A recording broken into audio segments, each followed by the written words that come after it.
You have been taught to believe in solidity, that the chair beneath you, the body you move with the problems you face, are all fixed, unchanging bricks in a heavy world. You were taught to chase stability, to find answers that don't move, truths that do not bend. But the ancient teachings speak a deeper truth. One modern science has only begun to echo. Nothing rests. Everything moves. Everything vibrates. This is the law of vibration, the pulse beneath all form, the silent song that animates all being. There is no stillness, only the illusion of it. Even the stone breathes at the molecular level. Even your thoughts ripple through fields of unseen energy. And you, sacred traveler, are not solid at all. You are a frequency fluid, alive, humming through the ether. You are a chord, played by the divine, vibrating in your own unique tone through the grand orchestra of existence. Thoth, the keeper of hidden knowledge, did not write with ink. He wrote in vibration, inscribing reality with frequency. And he taught that to know thyself is to know thy frequency, not as a concept, but as a living, moving resonance that is shaping your world moment by moment. Have you ever walked into a room and felt tension in the air without a word being spoken? Have you met someone whose presence soothed you without a reason? That is vibration at work. The subtle language that predates all speech. You are always speaking it, always listening to it, whether you realize it or not. The illusion of modern life is that we must do more to become more. But Hermetic wisdom offers a sacred reversal. To become more, you must attune more. You do not shift your life by adding more weight, but by lightening your frequency. Take water, for instance. It vibrates differently as ice liquid or steam. The essence remains, but the form shifts as the vibration changes. And so it is with you. When your inner world vibrates at fear, you crystallize into tension, reactivity, separation. But when you shift toward love, toward presence, toward clarity, you become fluid. You expand. Your form, your circumstances, relationships, and perception follow. This is not metaphor. This is law. To understand the law of vibration is to understand the mechanics of all transformation. It is not what you do, but who you are while doing it that determines the outcome. Your energy precedes your actions. Your vibration writes the script. So pause now and ask gently, what am I vibrating right now? Not in theory, in truth. Is there anxiety beneath your calm, longing beneath your smile? Or is there peace humming under your stillness? You don't need to judge it. Just notice, because what you notice, you can shift. This is the beginning of vibrational alchemy. Not the denial of low frequencies, but the awakening to their presence. You are not here to eradicate fear. You are here to raise your awareness above it. To become like the sun, not fighting darkness, but shining with such steadiness that shadows dissolve by nature. And the beauty is vibration is fluid. You are never stuck. Your frequency is not fixed. Like a song, it can be retuned moment to moment. This is the invitation of the alchemist, not to chase enlightenment, but to become a clearer channel for resonance. You don't need to add more light. You only need to release what dims it. In this way, The most powerful shift you can make is not external, it is vibrational. A change in how you carry yourself. A breath taken with reverence. A thought chosen with love. A single moment of true presence. These ripple outward with more power than any action taken from dissonance. You are vibration. You are not broken, you are simply tuning. And the song of your soul has always been waiting to be remembered. You walk through life believing you are responding to it. That your emotions are reactions, your experiences, outcomes, your circumstances, pre-written. But the ancient Hermetic wisdom reveals a deeper rhythm. You are not responding to reality, you are radiating it. The law of vibration is not passive, it is generative. It means that your frequency, your internal state of being, is writing your external world with every breath thought and unspoken expectation. Imagine the universe as a vast field of mirrors, infinite in possibility, but perfectly impartial. It does not send you what you want with your words. It sends you what you are vibrationally. Your dominant emotional resonance becomes the blueprint through which the quantum field organizes itself around you. You are not wishing, you are transmitting. You are not pleading, you are broadcasting. This is not mysticism alone. This is physics at its most poetic. The observer effect in quantum mechanics shows that energy responds to observation. But what guides observation? Belief, expectation, frequency. Your attention is not neutral, it is charged. You are a tuning fork, humming at a certain pitch, and life reflects that hum in form, in chance encounters, in recurring themes that feel like fate but are really feedback. Consider a woman who believes deep down that she must earn love by proving her worth. She smiles, gives, overextends, yet constantly finds herself feeling unseen, undervalued, taken for granted. She thinks she's just unlucky in love. But if you look beneath the surface, her vibration is saying, I am not enough as I am.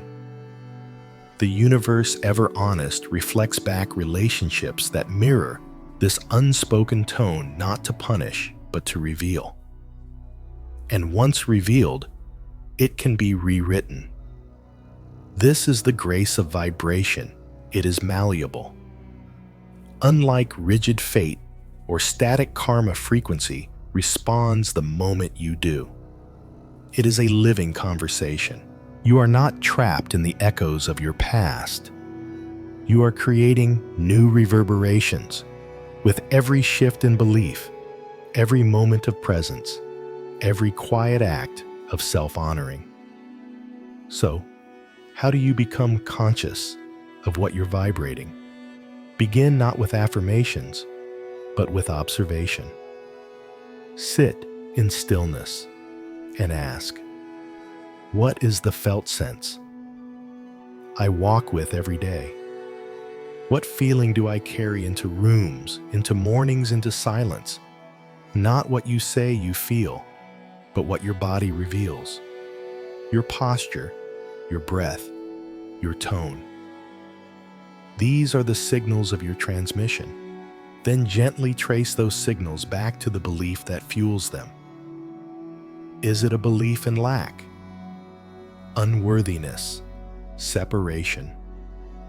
This is not to condemn, but to understand. Your vibration does not lie. It reflects where attention has settled and where healing longs to rise. Now shift not by force, but by resonance. Don't try to fix the belief. Instead, create the vibration you want to live in. Feel the frequency of enoughness, of joy, of quiet trust. Act as though it is already true, not to fake it, but to make room for it. Vibration comes first. Evidence follows. Your life will not change simply because you understand this. It will change because you live this. Because you begin each day as an artist of energy, not a victim of events. Because you realize that your power is not in predicting the future, but in choosing the frequency you wish to meet it with. Let this truth settle into you. Your frequency writes reality, not as punishment, not as reward, but as the most sacred form of correspondence. As within, so without. As you tune, so you receive. Not perfectly, not instantly, but unmistakably. You are not here to earn your reality. You are here to align with it, to resonate, to remember, to hum the song only you were born to sing. If you close your eyes and listen, not with your ears, but with your whole being, you'll begin to sense it, the subtle music behind all things. Not sound, but rhythm. Not melody, but motion. The vibration of life itself, weaving through the seen and unseen. Everything is singing. And your soul, whether aware or not, is always dancing to the frequency it hears most clearly. You were not taught to listen in this way. You were taught to analyze, to categorize, to predict. But the universe doesn't respond to intellect alone. It responds to resonance, to your felt state, to your embodied signature. And when you begin to attune to that invisible music, something remarkable happens. You stop reacting and start harmonizing. Life becomes not a test to survive, but a song to join. The Kybalion tells us to change your mood or mental state, change your vibration. But how do we change something so invisible, so subtle?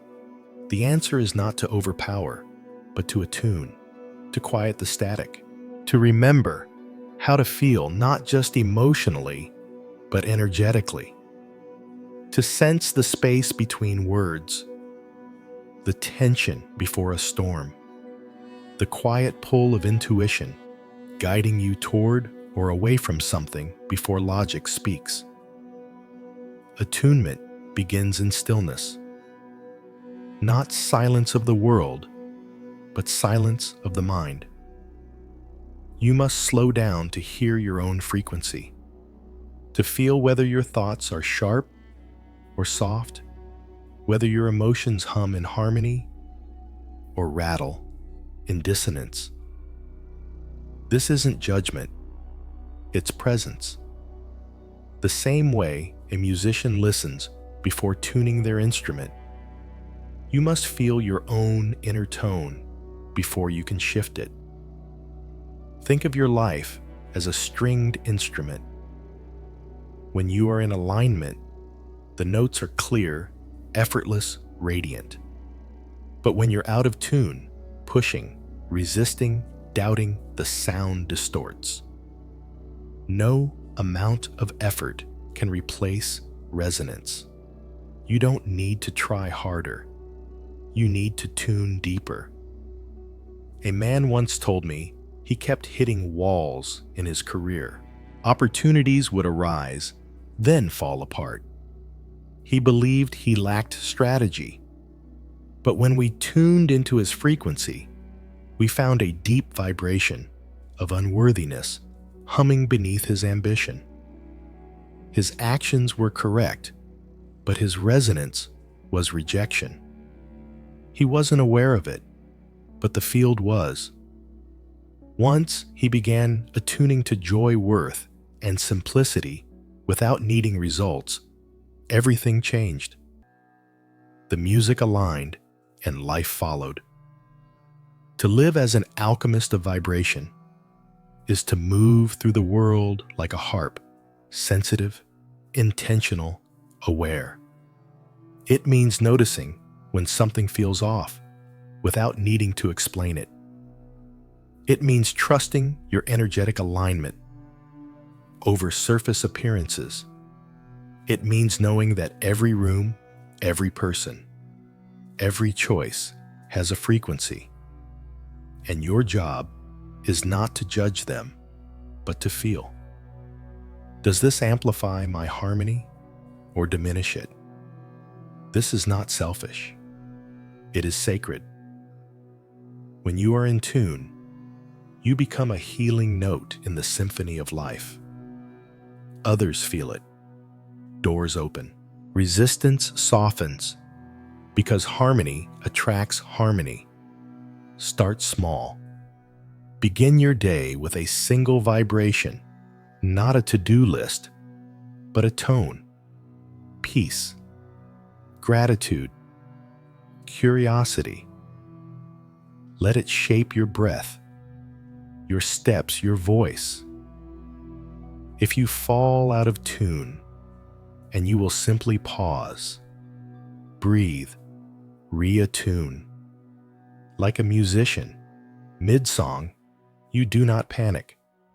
You adjust, gently, lovingly. And over time, this becomes who you are. Not someone forcing reality, but someone flowing with it. Not reacting to chaos, but creating coherence. You become a tuning fork for the divine, a point of clarity in a noisy world. And the invisible music, it begins to sing back to you because it always was, because you finally remembered how to hear. To raise your vibration is not to rise above the world, but to descend deeper into it with presence, reverence, and intention. It is not about bypassing the human experience, but infusing it with consciousness so fully that even your sorrow glows.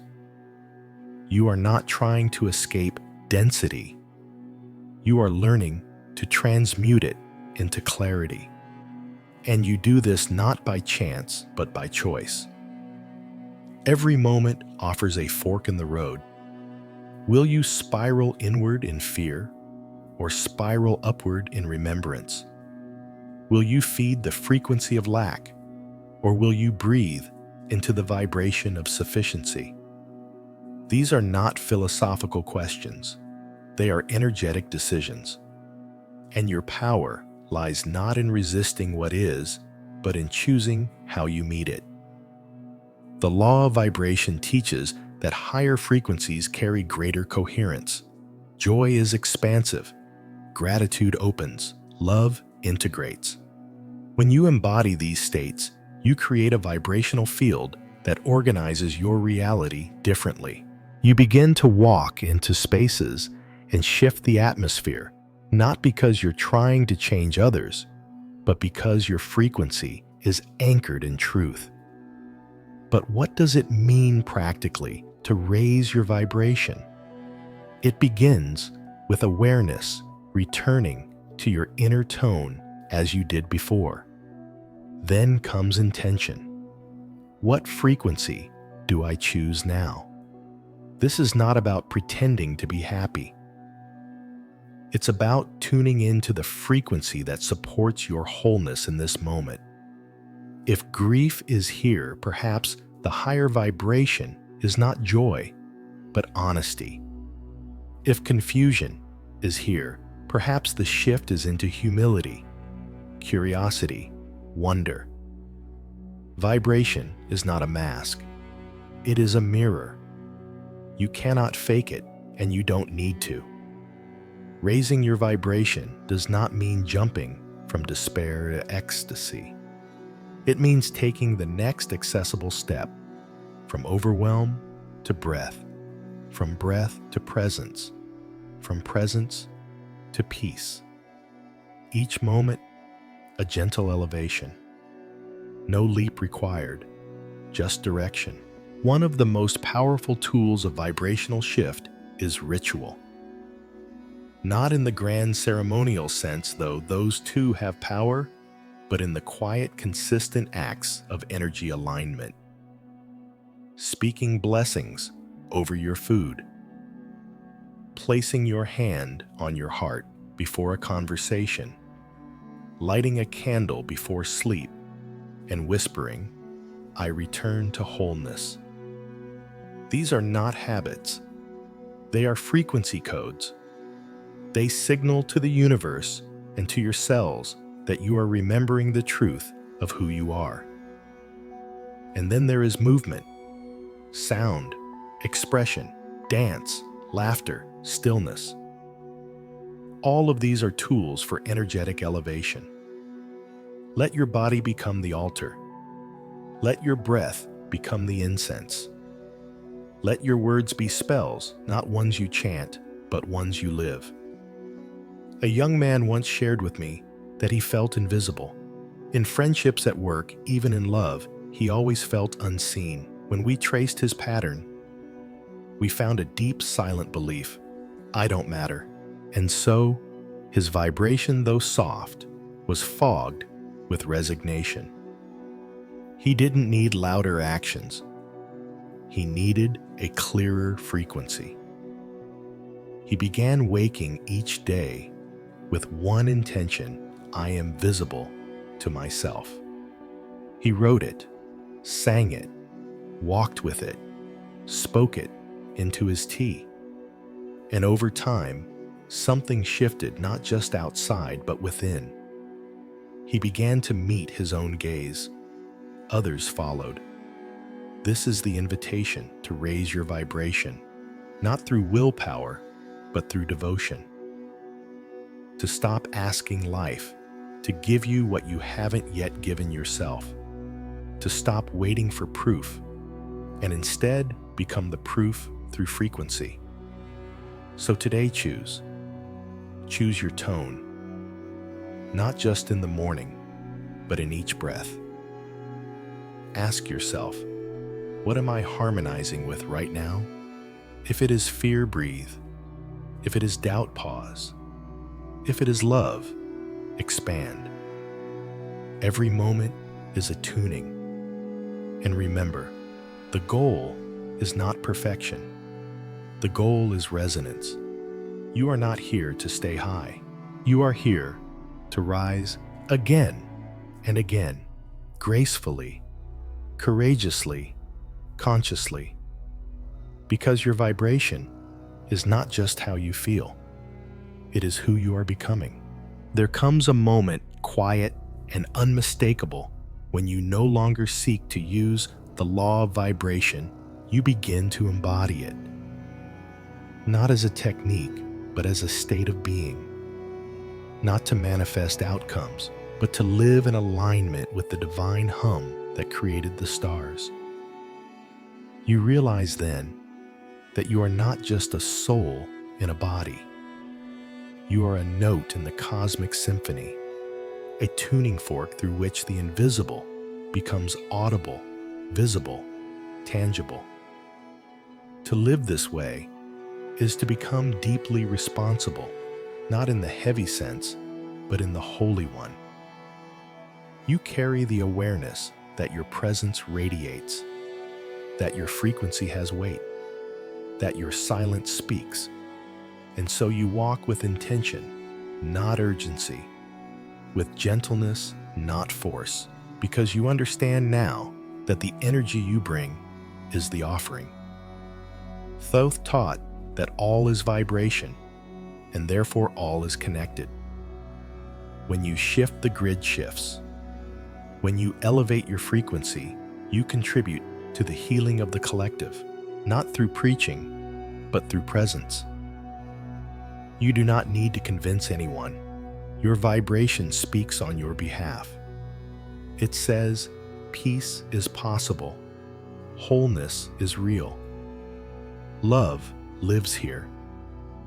This is the final transmutation, not turning lead into gold, but turning noise into music, turning unconsciousness into awareness, turning life itself into a living ritual.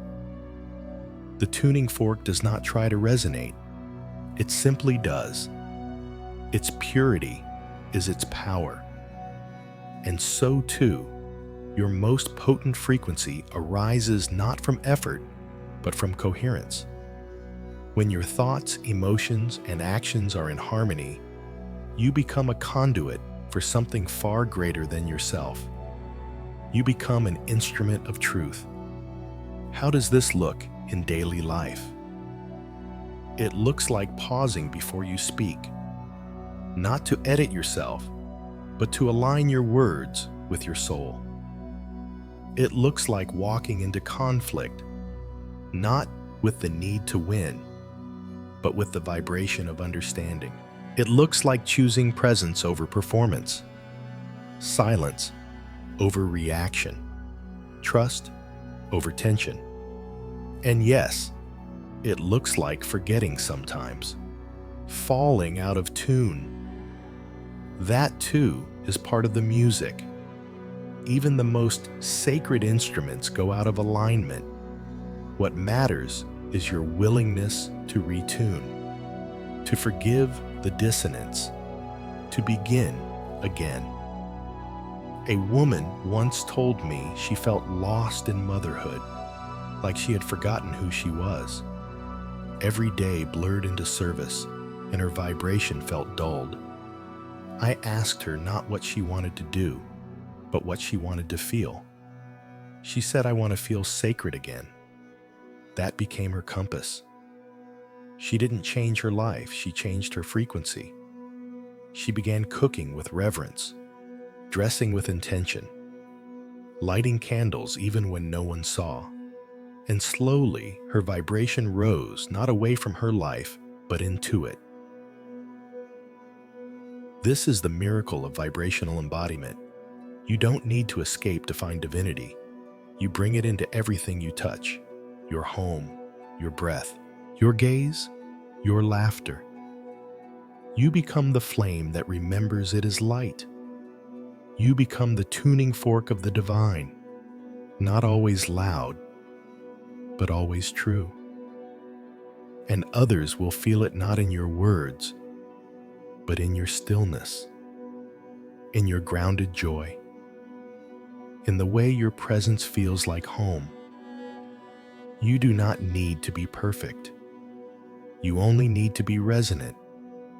You only need to remember again and again that your life is not happening to you, it is singing through you, and that every moment is a chance to become the note you were born to play. You were never separate, never random, never voiceless.